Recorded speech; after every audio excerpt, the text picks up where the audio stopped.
Victoire assez logique et méritée 4-1 pour le Barça face à Girone. L'arbitre a fait tout ce qu'il a pu pour essayer de faire en sorte d'équilibrer les débats parce que en termes de football c'était pas trop équilibré. Et il a essayé, il a fait ce qu'il a pu mais ça n'a pas tenu. Le Barça a été beaucoup plus fort. Débrief à chaud, c'est parti.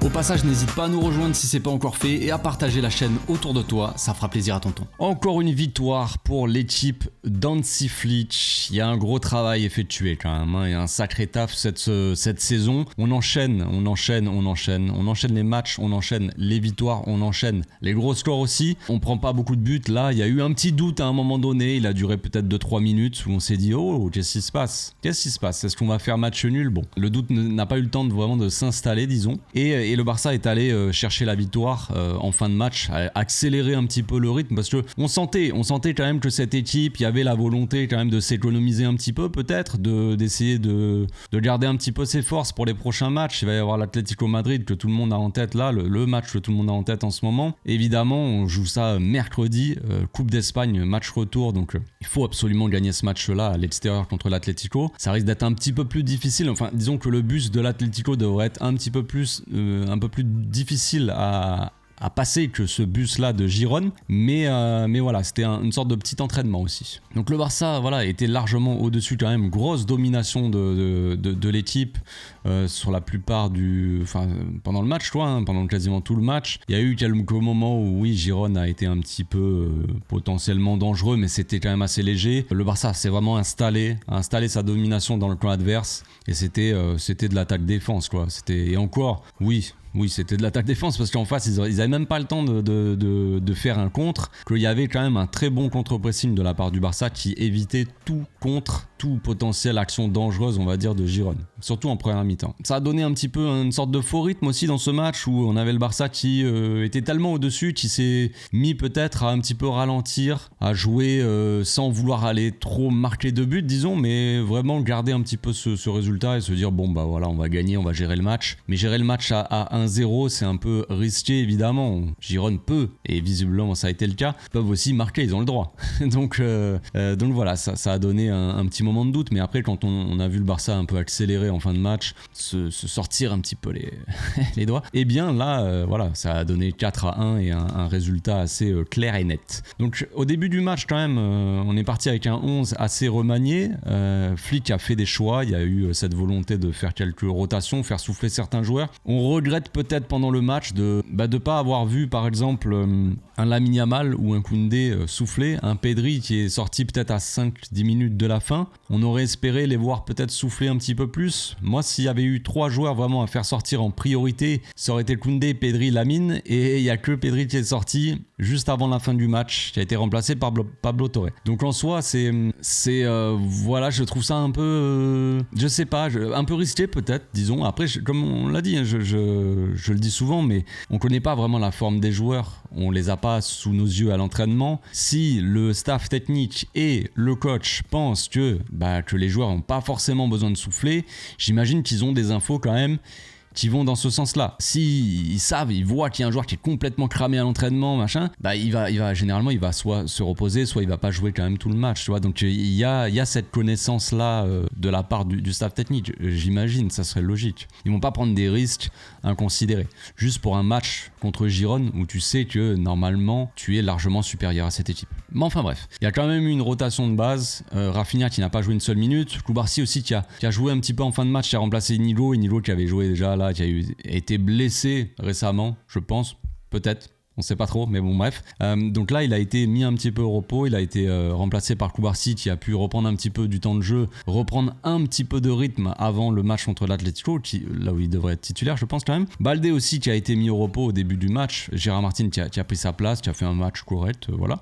Frenkie de Jong qui a été laissé au repos aussi, on sait qu'il avait une petite gêne à l'adducteur avant le match, donc Eric Garcia qui a joué au poste de pivot et qui a fait un très très bon match, Eric Garcia, on va en parler un petit peu. Pedri Gavi avec lui, Fermin, voilà, qui a joué joué à la place de Rafinha. Voilà, sinon Lewandowski qui avait fait son retour, qui avait été mis sur le banc aussi contre Osasuna il y a quelques jours. Donc voilà, il y a quand même une petite rotation de la part du coach. Et puis voilà, hein, on a quand même fait souffler certains joueurs et gagner ce match, c'était l'objectif. L'objectif était de gagner, évidemment, de garder cette avance sur le Real Madrid qui a gagné hier contre les Leganés, un match où il n'y a absolument pas eu de... Il y a rien eu à redire, quoi. Vraiment, ils ont gagné net et sans bavure, pas de scandale, vraiment. Bah, il n'y a pas eu de scandale puisqu'on n'a pas vu de choses sur Real Madrid TV, ils en ont pas parlé, donc le Real qui n'a pas fait de communiqué de presse non plus. Donc je pense que tout s'est bien passé hier, je pense qu'il n'y a rien eu. C'était nickel. Donc là, le Barça, voilà, qui a entamé le match de la meilleure des manières. Vraiment, une grosse domination. Lamine Yamal, toujours aussi virevoltant sur son côté. Pedri, toujours aussi dominateur, qui fait le jeu, hein, qui a distribué beaucoup de bons ballons. Et puis voilà, un petit penalty oublié sur Fermín López. Alors, c'est assez étonnant, c'est la première fois que je voyais ça, je crois. C'était que la VAR, elle a appelé l'arbitre pour dire « Viens voir la vidéo ». On ne sait pas s'il y a penalty sur Fermín ou s'il y a coup franc. On ne savait pas si c'était en dehors de la surface ou dedans, tu vois. Et même moi, je me suis dit, c'est quand même... J'arrivais pas à me décider. Je ne voyais pas bien où démarrer, où était le premier contact, tu vois. L'arbitre a dit « Bougez pas ». Ne bougez pas, je vais aller voir la vidéo et je vous dis ça tout de suite. Il est allé voir la vidéo, il a dit il y a contact à ce moment-là, ok, faute de Fermín López. Ah ah bon. Bon, ça fait plaisir. Je savais pas que c'était possible. On t'appelle pour savoir s'il y a péno et tu dis que non, il y a coup franc pour Girone. D'accord. Un joueur qui va dans la surface comme ça, qui est dangereux, qui se fait un petit peu faucher par derrière et là on se dit il y a faute de Fermín. c'est magnifique. Franchement, je ne sais plus quoi dire. C'est beau. C'est magnifique. Franchement, la Liga nous fait vivre des émotions. Comme je l'ai dit tout à l'heure dans le live d'avant-match, it's not football. It's la Liga. C'est vraiment un petit truc en plus, quoi. C'est différent. C'est magnifique. C'est du cinéma, quoi. Donc après ces petits épisodes quand même de flou, il y a eu une potentielle aussi faute oubliée sur Lamine Yamal qui se fait un petit peu prendre un petit contact aussi dans la surface. Quelques fautes aussi sifflées pour Girone qui étaient complètement invisibles. On n'a pas trop compris le truc, mais bon, comme je l'ai dit, it's not football. donc voilà, après on savait qu'on allait prendre l'avantage au bout d'un moment, que ça allait passer, même si Girone évidemment avait posé vraiment un gigabus et que eux ils attaquaient pas forcément. Il y avait un très bon contre-pressing qui s'est installé au milieu de terrain de la part du Barça, vraiment une équipe qui n'a laissé aucun espace, aucune chance à Girone pour, surtout en début de match, hein, pour s'exprimer, disons. Un très bon match d'Eric Garcia, comme je le disais tout à l'heure, au milieu de terrain, qui a été un petit peu critiqué par les commentateurs de beIN Sport, surtout un, évidemment, qui comparait, alors ça c'est assez... je suis obligé d'en parler, parce que ça me dérange en fait, je suis obligé, désolé, je suis obligé. Mais quand t'as un gars spécialiste du football qui va comparer Eric Garcia et dire que il est moins créatif que Andrés Iniesta. frérot, qu'est-ce que tu fais? Eric Garcia, c'est un défenseur central qui dépanne au milieu de terrain. Tu peux jouer milieu de terrain aussi, voilà, on l'a vu aujourd'hui. Très bon match d'Eric Garcia en tant que 6. Très bonne distribution, solide, sérieux, peu de déchets, récupération de balles. Voilà, il a fait son match. Je dis pas que le gars, voilà, mais il a fait son match. Et t'as un gars qui est spécialiste de football qui le compare à Andrés Iniesta. Eh les gars, qu'est-ce qui se passe au bout d'un moment? Je l'ai dit sur Twitter, on va comparer quoi? On va comparer Ronald Araujo à Neymar et dire que ouais mais attends, ça manque un peu de créativité, Neymar était plus fort. Qu'est-ce qui se passe? Alors oui, c'est sûr que si tu compares Eric Garcia à Andrés Iniesta, ça n'a qu'un but, qu'un objectif. C'est de dire qu'Eric Garcia est moins bon et pas un joueur. Mais oui, mais c'est pas le sujet en fait. Ce n'est absolument pas le sujet. Compare ce qui est comparable en fait. Ça n'a aucun sens. Quand j'entends des commentateurs dire que Eric Garcia, Fermín López et Gavi, ils ont pas ce qu'il faut comme qualité, comme créativité peut-être, ça colle pas forcément avec la culture ou la philosophie Barça. Ils sont formés à la Masia. Ils ont la culture Barça, ils l'ont apprise et ça a été, c'est dans leur ADN de football en fait. Alors après les profils sont différents et oui, Fermín López est un joueur un petit peu plus qui apporte un peu plus de jeu direct, tout ça. Chacun a son profil, mais dire que ils collent pas à la culture Barça alors qu'ils sont formés à la Masia, c'est lunaire. Mais je vais pas parler de ça plus longtemps parce que ça n'a aucun intérêt. Mais j'étais obligé de me plaindre, voilà, comme ça. Donc que dire de plus sur ce match-là, à part qu'on a fait un match assez sérieux avec un très bon Inigo Martinez aussi derrière. hier. Un Ronald Araujo qui a été un petit peu fautif sur le but de Giron malheureusement, qui fait une mauvaise relance, qui a fait quand même pas mal de mauvaises relances Ronald, mais sur celle-là ça nous coûte un but parce qu'il fait une mauvaise relance et ensuite il couvre le hors-jeu directement. Au lieu de faire le petit pas pour mettre le joueur hors-jeu, avoir cet automatisme-là, eh bien il a pas cette fibre.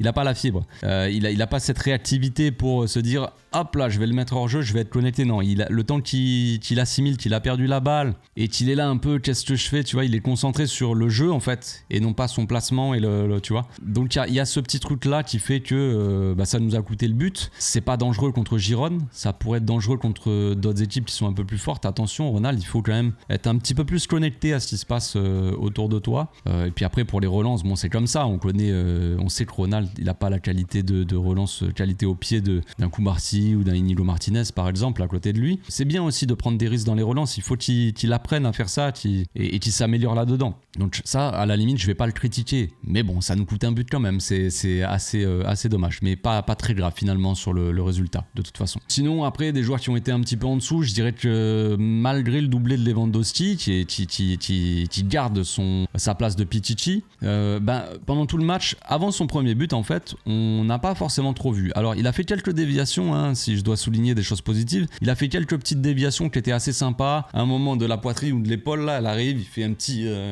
il fait une petite déviation pour Fermin Lopez si je me trompe pas. Et puis une petite déviation aussi pour Pablo Torre, je crois. Bon ça c'était en fin de match, petite aile de pigeon. Il a fait 2-3 trucs intéressants, mais au début de match, on le voyait pas trop en fait. Même sur le but par exemple de Giron, il y a une mauvaise relance de Ronald qui essaie de toucher Lewandowski qui est un petit peu en retard, qui vient pas se connecter au jeu on va dire. Donc c'est un peu regrettable, mais bon, après tout, comme je l'ai déjà dit, Lewandowski à la limite s'il est pas très bon dans le jeu, s'il apporte pas vraiment quelque chose au collectif, eh bien qu'il soit au moins décisif et qu'il marque. Donc en soi, même s'il a été un petit peu absent collectivement, on l'a pas trop vu, pas très participatif je dirais, mais en tout cas, il a eu le mérite d'être présent quand il le fallait. Tout simplement parce que quand il marque son premier but, eh bien il y avait match nul à ce moment-là, il y avait 1-1 et on avait ce petit moment de doute. Lewandowski a effacé ses doutes là avec son but, qui est très sympathique sur une tête de Fermin là, et il a remis le Barça sur la bonne voie quoi, disons. Donc ça c'est positif, voilà. Et puis après son deuxième but est vraiment beau, c'est un but de buteur, tu vois. Autant le premier c'est un peu, on sait pas trop, il fait un truc, ça passe entre les jambes du gardien, bon c'est peut-être un peu chanceux. Le deuxième but c'est un vrai but de buteur quoi. Après une très bonne remontée de terrain de Frenkie, on l'oublie pas, il a fait une bonne rentrée de Jong, il était assez sympathique avec des petits gestes un petit peu, il a fait des jongles à un moment et tout, c'était assez sympa la rentrée de Jong, très belle percée aussi, il a remonté tout le terrain Frenkie, on sait que c'est sa spécialité, c'est là où il excelle, c'est quand il prend le ballon et qu'il perce comme ça cet axe là et qu'il remonte tout le terrain, magnifique, et puis après voilà il donne le ballon à Lewandowski. Donc voilà, j'ai rien à dire de plus. Baldé aussi qui a fait une bonne rentrée assez intéressante, tu voyais qu'il avait un peu le feu aux jambes, qu'il avait envie de gambader partout, ça fait plaisir. Et puis voilà, très beau match de Lamine aussi, c'est dommage. Alors je sais pas si le premier but ça lui est pas donné, parce que c'est un contre son camp je crois le premier but. Ouais, ils l'ont compté comme CSC, bon c'est logique, c'est une main du défenseur quoi. Mais bon, très bon match de Lamine, c'est dommage que ça soit pas récompensé par un petit but, parce qu'à la fin du match il a mis l'équerre, il a touché l'équerre, ça aurait été un but magnifique. Mais bon, voilà, très bon match de Lamine et voilà, je retiens surtout le match de Lamine, de Pedri, de Garcia aussi en vrai. C'est un peu les trois joueurs que je retiens. Il y avait le Inigo aussi derrière qui a été plutôt bon. Même Koundé, Koundé on l'oublie souvent parce que c'est le joueur dont on parle pas trop, un peu de l'ombre, qui va surtout libérer Lamine, faire du jeu sans ballon quoi, qui va être important dans le jeu sans ballon. Et on le souligne pas assez, mais Koundé il a fait encore son match. Lui qui enchaîne les matchs, les minutes, on pourrait dire qu'il est fatigué et pourtant il est toujours aussi important dans cette équipe. Voilà, je pense que j'ai fait le tour. J'espère que Ronald n'est pas blessé aussi. Je sais pas si j'en ai parlé, je m'en souviens plus, mais il semblait un petit peu touché à son genou, il le pliait. Il avait l'air de tester un peu son genou en fin de match. On le voyait qu'il touchait beaucoup son genou. Alors j'espère qu'il n'est pas blessé, parce qu'on a déjà assez de blessés comme ça. On a des matchs importants qui vont arriver, donc non merci. On se retrouve demain les amis pour la FAQ. Je ferai pas d'analyse. Pas cette fois-ci. Dès que je sors une analyse, je vois que ça n'intéresse pas grand monde, donc c'est beaucoup de temps que je prends pour faire ça. Donc on va faire simplement une FAQ, sachant qu'après il y a l'avant-match déjà pour l'Atlético Madrid. Il y a tellement de matchs qui s'enchaînent que j'ai pas beaucoup de jours pour sortir l'analyse, tu vois, une analyse vraiment complète et une FAQ à part, tu vois. Donc là, demain j'ai choisi, ce sera une FAQ. Donc on se retrouve demain. Bonne soirée à tous.